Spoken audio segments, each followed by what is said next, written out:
မင်္ဂလာပါမေကွန်9ဘုတ်ရှိရင်9ဘုတ်လုံးဖြစ်နိုင်ရင်2000ရမယ်ဖြည့်ကြည့်မလားဗျအဲ့အတူတူဖြည့်လို့ရတယ်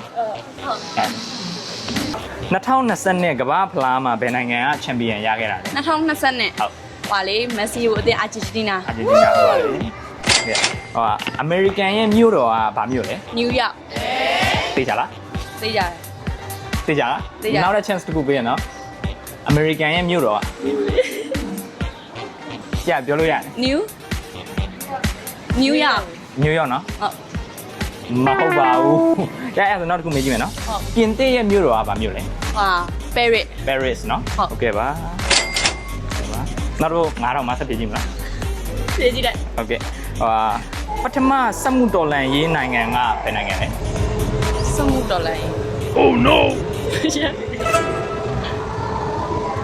ဝါ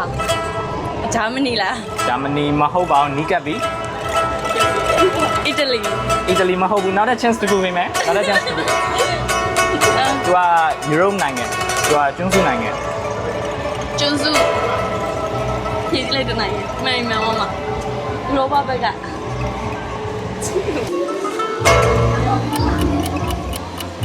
ိုက်တော့ကျန်